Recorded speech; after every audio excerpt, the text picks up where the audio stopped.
गुजरात में जैसे बिल्किस बानो जैसे कांड करिए, आज अभी देखिए मणिपुर में वही कांड हो गया, उससे भी बड़ा कांड हुआ है। कल को नंबर तुम्हारा भी आएगा, इसको ध्यान रखिएगा। आज मेरा घर चल रहा है, कल तुम्हारा भी चलेगा। एक आदमी के कह दिया, उसने कह दिया तो गुलाम बना दिया, गुलाम हो जाएगा। कह दिया संविधान बदल दिया तो बदल जाएगा। बनिया है, बनिया देश को बेच रहा है और देश बेच दिया। कब समझोगे? ये गोदी में कब तक बैठोगे मोदी की?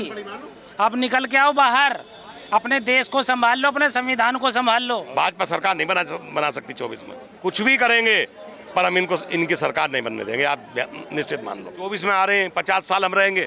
अभी 2 महीने बाद 3 महीने बाद इनकी पार्टियों में भगदड़ शुरू हो जाएगी। कोई क्या 24 में भी आना है, कोई क्या 29 में भी आना, वो तो अगले 100 साल का वो बता रहा है सिस्टम। सारा देश का नाश ही तो हो रहा है। क्या हो रहा है?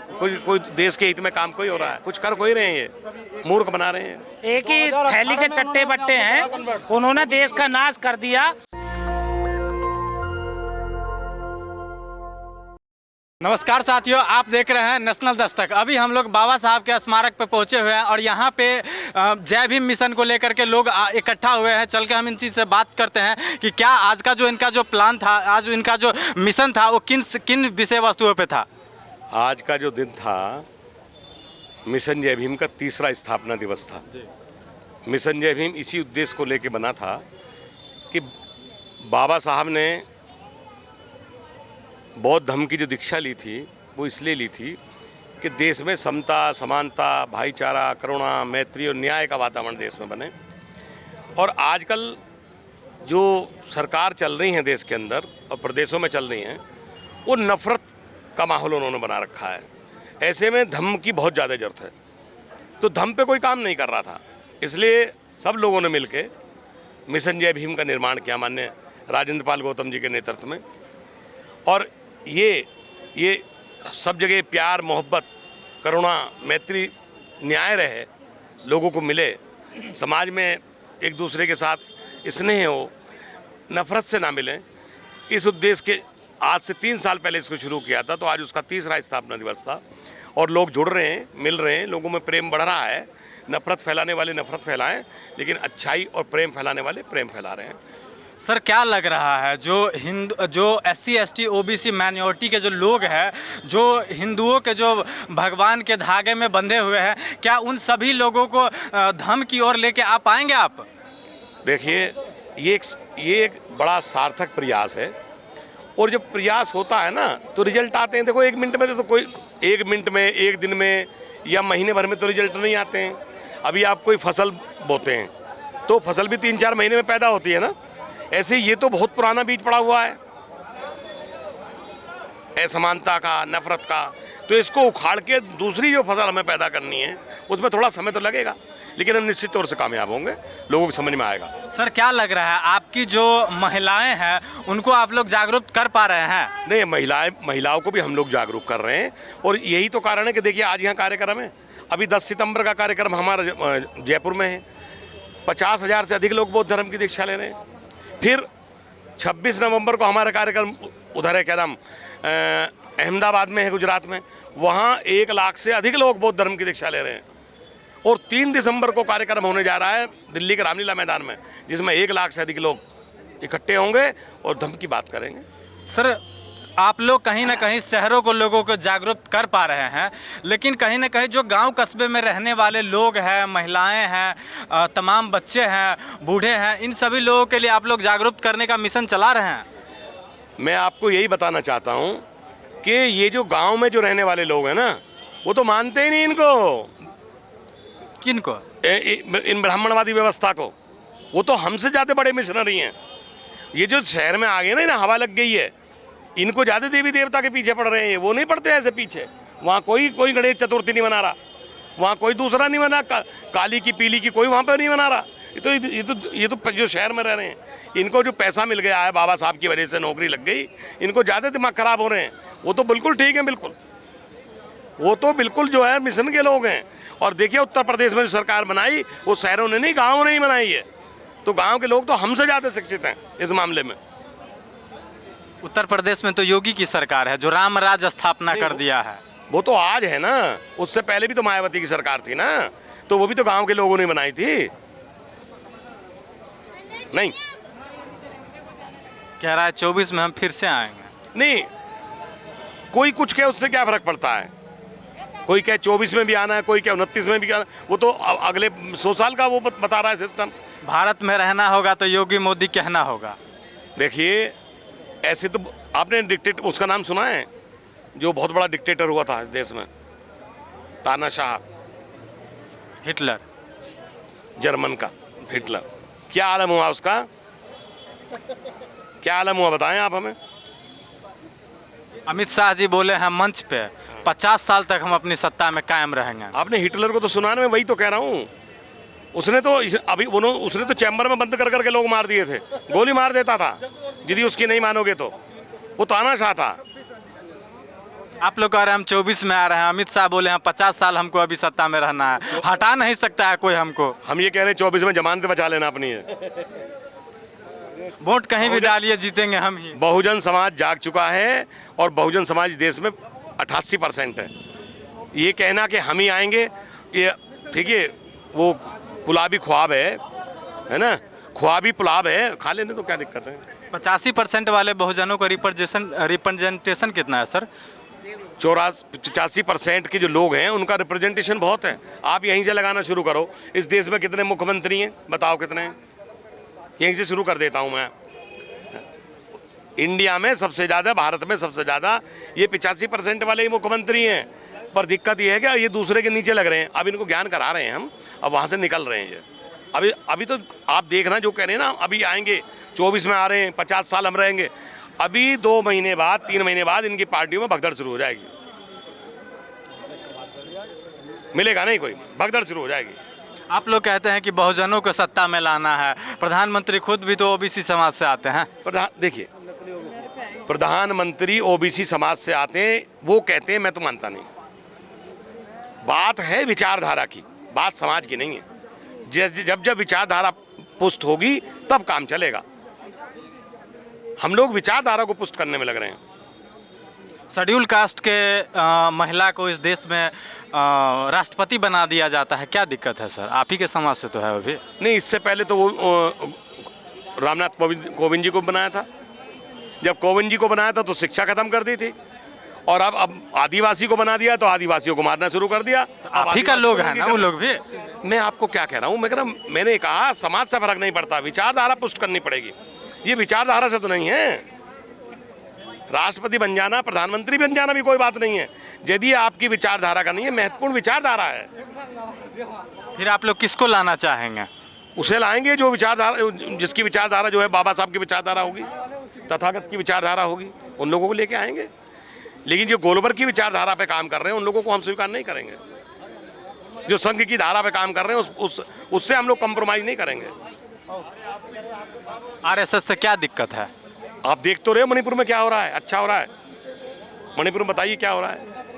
अभी पानी पीने पे मार दिया जाता है, मूंछ रखने पे मार दिया जाता है, यही तो संघ की विचारधारा है। आपको अच्छी लगती है? मुझे तो बुरी लगती है। मुझे भी बुरी लगती है। बताइए कैसे कंप्रोमाइज करेंगे?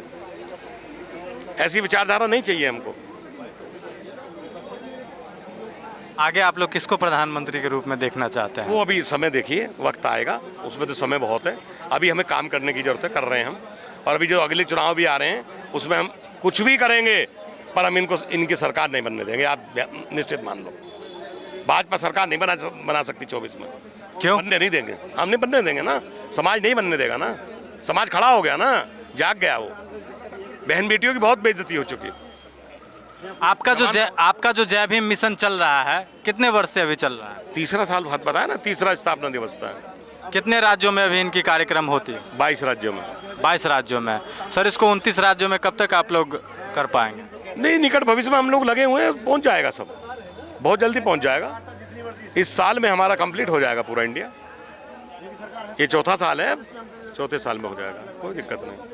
महंगाई को लेकर के सर कुछ कहना है? महंगाई की वजह से तो तमाम लोग परेशान हैं। महंगाई को लेके, बेरोजगारी को लेके, और ये जो इन्होंने किया था, डिमोनेटाइजेशन जो किया था, वो उसको लेके सारा देश का नाश ही तो हो रहा है। क्या हो रहा है? कोई देश के हित में काम कोई हो रहा है? शिक्षा को लेके, स्वास्थ्य को लेके कुछ कर कोई रहे हैं, ये मूर्ख बना रहे हैं। प्रधानमंत्री मंच पे आकर के लाभ गिना के जाते हैं कि प्रधानमंत्री आवास योजना, उज्ज्वला योजना और 80 लाख लोगों को राशन दिया जा रहा है, किसानों के लिए 6,000 आय दे दिया जाता है, फिर भी आप लोग कहते हैं कि देश में कुछ भी अच्छा नहीं हो रहा है। किसानों को यदि इन्होंने लाभ पहुँचाया होता तो किसान जो है हड़ताल नहीं करते। 700 लोग मरे, 1 साल उनका आंदोलन चला है। मान तो गए हैं। कौन क्या माने? उनकी माने, किसानों की इन्होंने माना है। इन्होंने किसानों ने इनकी नहीं मानी, इन्होंने किसानों की मानी है। वो वापस लिए हैं बिल, उसमें किस सरकार जो की है। अभी तो जारी उनका आंदोलन। क्या लग रहा है, बहुजनों के लिए बहुत योजनाएं सरकार ला के रखी हुई है, लेकिन बेनिफिट नहीं मिल रहा है। देखिए, हाथी के दांत दिखाने के और है, खाने के अलग हैं। सच्चाई ये है कि योजनाएं तो बहुत आती रहेंगी कागजों में, लेकिन जमीन पे नहीं है कोई भी, जमीन पे नहीं है कोई भी। हाँ जी सर। सर क्या कुछ कहना चाहेंगे? भाई साहब, जो आज ये मिशन जय भीम चल रहा है ना, ये कहने से नहीं, दिल से चलाना पड़ेगा और आप लोगों को साथ देना पड़ेगा। ये गोदी में कब तक बैठे हुए मोदी की? अब निकल के आओ बाहर, अपने देश को संभाल लो, अपने संविधान को संभाल लो। और जनाब, और ये आप लोगों को, हमको करना पड़ेगा। ये मीडिया चौथा स्तंभ होता है, और ये जनता की बात नहीं करेगा तो और किसकी बात करेगा और कब तक करेगा? तो इसीलिए मेरा कहने का मकसद है कि आने वाला वक्त जो है ये चल रहा है, बहुजन हिताय बहुजन सुखाय की नीति आप भी अपना लो। यदि बहुजन यहाँ परेशान रहेगा तो पूरा देश परेशान रहेगा। ये 3% जो आज यहाँ लोग कब्जा अपनाए हैं ओबीसी समाज का प्रधानमंत्री बनाए हैं। वो ओबीसी समाज का है। अरे 420 से तुम लोगों ने अपना वो बना लिए कि चिट्ठा बना दिया कि मैं मुख्यमंत्री था, और कौन से चीज का दिया है? वो बनिया है, बनिया देश को बेच रहा है और देश बेच दिया। कब समझोगे? आप महात्मा गांधी को भी कह दो वो ओबीसी समाज का था। अरे सारे एक ही दल के हैं, एक ही थैली के चट्टे बट्टे हैं, उन्होंने देश का नाश कर दिया। ये सत्ता परिवर्तन नहीं है, ये पावर ब्रिटिश शासन से ट्रांसफर ऑफ पावर हुई है। ये ब्रिटिश शासन पे पहले पावर थी सत्ता की, अब ये ब्राह्मणों ने मोदी को करके हो या महात्मा गांधी को करके हो। महात्मा गांधी ने षड्यंत्र रचा था, नहीं तो पार्टिसिपेंट जब ये हुआ था उस टाइम का यदि आप इतिहास में जाएंगे तो पता चलेगा कि क्या है सच्चाई। सर आप बोल सर आप बोले हैं कि बेच रहा है, क्या बेच रहा है? कहाँ कुछ बेच रहा है? ऐसा पूरा देश बेच दिया। आज प्लेटफार्म तक, रेलवे तक प्राइवेटाइज किया जा रहा है। अरे तो और क्या रह रहा है? सरकार जब सरकारी तंत्र नहीं रहेगा, निजीकरण रहेगा, ठेकेदारी प्रथा हो जाएगी तो आपको क्या हिस्सा मिलेगा?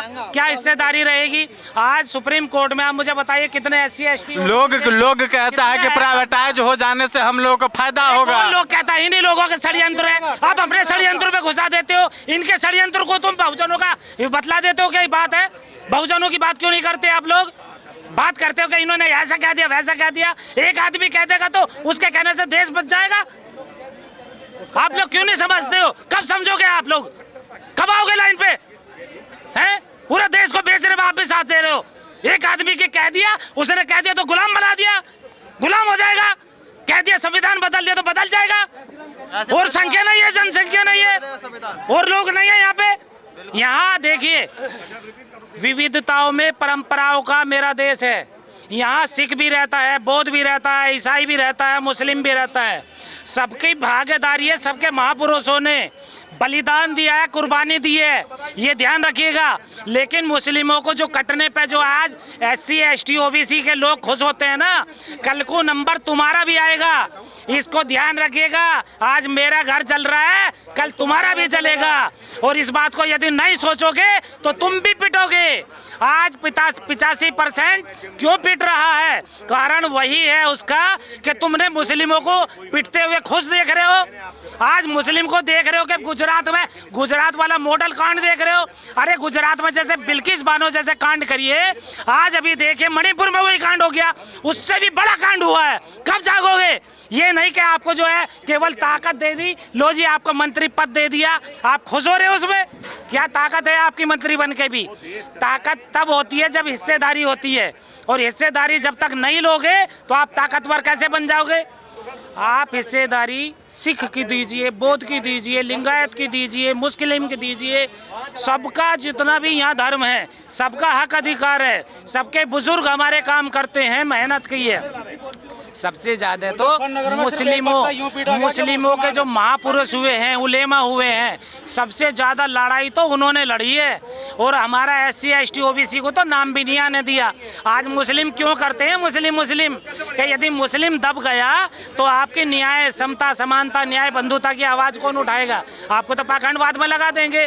अभी देखो मेरी बहन बेटियों को आप चले जाओ, चलो मेरे साथ गाँवों में, घरों में, मोहल्लों में, वहाँ ढोली धपड़ी सब बजा देते हैं। कोरोना का जब काल था तो दवाइयों से ठीक होता? बीमारी क्या दवाइयों से ठीक होगी या ढोल ढपड़ा बजाने से होगी या दिए जलाने से होगी? अरे विदेशों में जाकर के देखिए, पूरे देश में हमारे देश का नाम बदनाम किया जा रहा है। तो आपने देखे हैं कि सरकार को लेकर के साफ तौर पर इनका बहुत गुस्सा दिखाई दिया है और इन सभी बातचीत पे आप अपनी अपनी प्रतिक्रिया जरूर भेजें। नेशनल दस्तक की आपसे गुजारिश है कि अगर इसको बचाना चाहते हैं तो नेशनल दस्तक को सब्सक्राइब करने के लिए रेड कलर के सब्सक्राइब बटन को दबाएं, फिर बेल आइकन की घंटी दबाएं। नेशनल दस्तक को बचाने के लिए बहुत जरूरी है कि हर खबर को शेयर करें, लाइक करें, कमेंट जरूर करें।